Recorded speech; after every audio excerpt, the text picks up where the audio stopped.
What's up, everybody? Hope you're having a good day out there. Today we're in the FRS and we're gonna go over 8 things I dislike about this car. Stay tuned.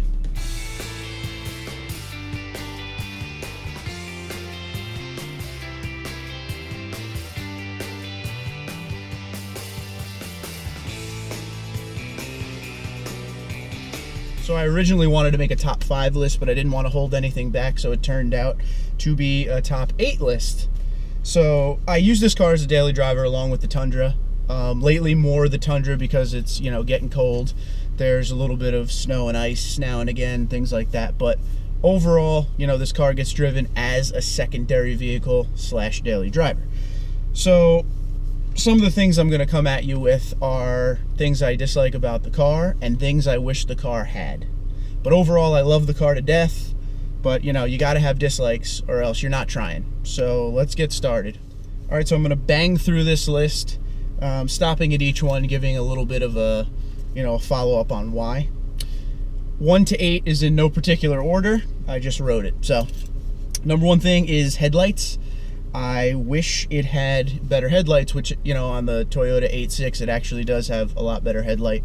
They're not terrible, but they could be better. Again, they took care of it on the 8.6, but the reason I bring that up, even though it was taken care of, is because if you're out shopping for a used FRS, this is the kind of stuff you need to know.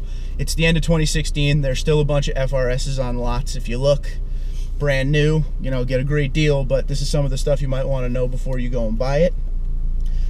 Also, with that headlight thing, I wouldn't mind if the fog lights were standard. I know on the BRZ they are standard. I believe it's the BRZ Limited, and that's like a few thousand more. But you know, the fog lights would definitely help a little bit. But you know, not to be. But anyway, number 2, and this is another thing they took care of on the 8.6, steering wheel controls for, you know, your head unit. Because I'll tell you, when you're driving this car is a bumpy little ride, okay? So to get over onto the radio, in fact, hold on, let's just show you. I'm pulling you off here. Okay. Hopefully you have a good view here. So here's the radio, okay? So it's easy when I'm sitting still to hit buttons on what I want and things like that. The problem is when you're bumping down the road and you're trying to hit a button, you have to take focus off the road to hit the button, and that's not cool. So steering wheel controls make that easier. It's on the Tundra, so I'm glad they took care of it going forward. But if you're buying this car, just be aware, you don't want to take your eyes off the road ever. So what I kind of do is I kind of just lean on the bottom best I can and press, but you know, it's something to be noted. I guess also while we're here, let me skip down this list a little bit. The head unit doesn't have a CD player and it doesn't have an option for satellite radio.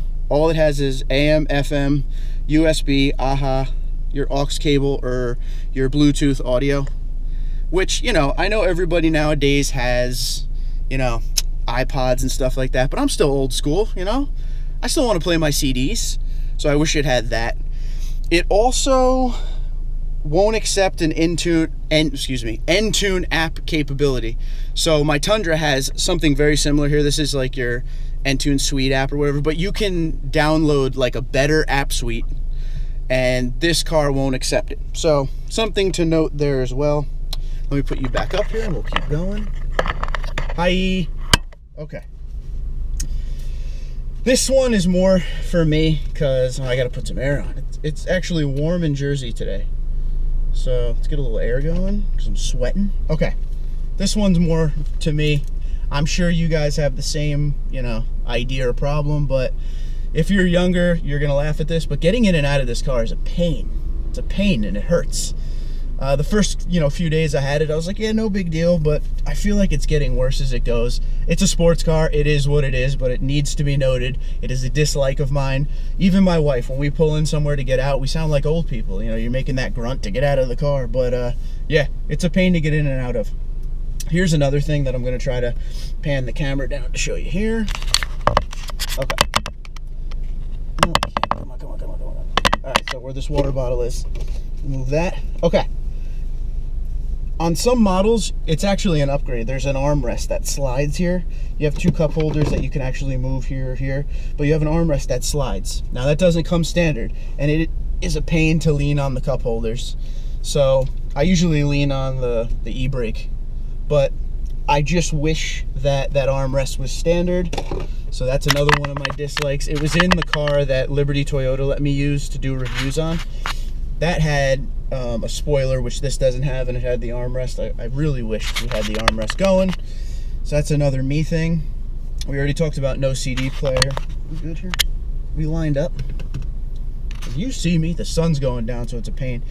Okay, number 6, to me, very important. It is not on the 8.6 either, so this is something to note. The car has no blind spot monitoring or backup sonar. There is a pretty bad blind spot right back here, okay? It's a little car. You should be able to see everything, but there are some blind spots in the car. I just feel like a blind spot monitor would make it a lot easier. Like I said, it's a daily driver, so safety first, right? Backup sonar, that's just kind of, it comes with the blind spot monitoring half the time. Another thing is taking you off again. Here we go. I'm gonna put this car in reverse and show you something that I wish was a little different. So when the car goes into reverse, your backup camera comes on. There is no lines to show you how close you are to anything. So, you know, just a little stupid thing there, but I guess I'm just spoiled from some of the things in the Tundra. The Tundra doesn't have much tech, but, you know, it has the necessities to do what you gotta do. After a while, you start to learn how far you can back up, you know, before you're gonna get into trouble, but still, lines would be cool. Now, this is something, actually the next two are what my wife brought up, and I definitely agree. And this is more to the owners who have it now. I want to see if you guys have this same problem and you agree with me here. The car has no rear wiper. I wish it did, because, man, when I get in the car in the morning and turn it on, sometimes it is a pain to clear that back window. You have a rear defroster, which is fantastic, but that wiper would help a lot more, because this car takes a little bit to warm up. So if you're trying to get in your car and go, you're going to be waiting a little while, or you're going to, you know, depend on things you shouldn't depend on, like, you know, barely seeing out of your windows to back up. Remember, you're in a small car and you're tough to see for other people. It's not like the Tundra where you could see me coming 6 miles away, and that's something I got to get used to as well. To go along with that no rear wiper, it has no side mirror defrosters.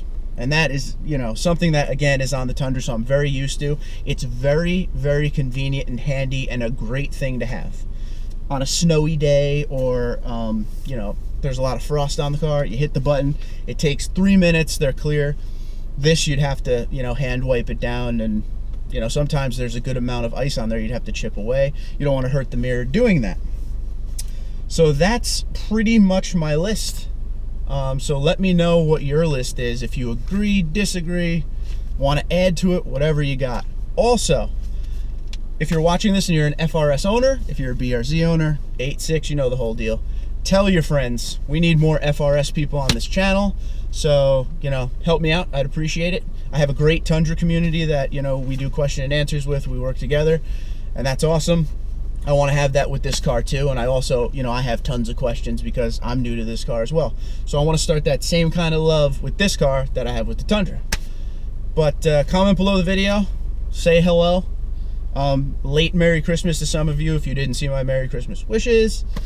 You can find me on Twitter and Instagram at TundraDude34, and I will talk to you soon.